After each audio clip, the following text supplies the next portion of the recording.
చాలా కాలం క్రితం జరిగిన ఒక చిన్న సంఘటన చెప్పుకోవాలి. ఒకప్పుడు ఒక యాత్రికుడు శివభక్తుడైన వాడు కుటుంబంతో ప్రయాణం చేస్తున్నాడు.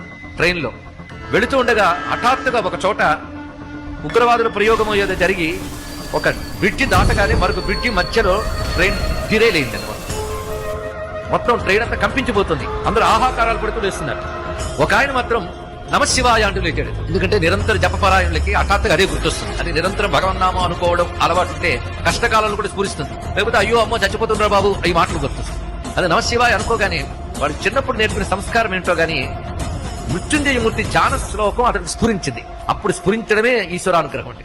అది చదువుకుంటూ ఉన్నారు. అందరిలాగే వీళ్ళు కూడా బ్రతికి బయటపడాలన్న ఉద్దేశంతో పరిగెత్తుకుని గేటు వైపు వెళ్తున్నారు.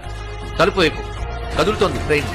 సరిగ్గా అక్కడికి వచ్చేటప్పటికల్లా ధ్యాన శ్లోకం పూర్తయింది. ఎవరో ఆపినట్టు ట్రైన్ అంతా ఆగిందండి, విధేయులైన పెట్టెలతో సహా. అటొక బ్రిడ్జు ఇక్కడ బ్రిడ్జు ఎటు కాకుండా మధ్యలో ఆగింది. ఎటైనా ప్రాణాంతకం అయ్యేది. ఆ శ్లోకం మృత్యుంజయ ధ్యాన శ్లోకం. అంటే ధ్యానానుకున్న మహిమ అది ఏదో పురాణాల కాలంలోనే కాదు, నేటికి కూడా సత్యమే అని చెప్పడం కోసం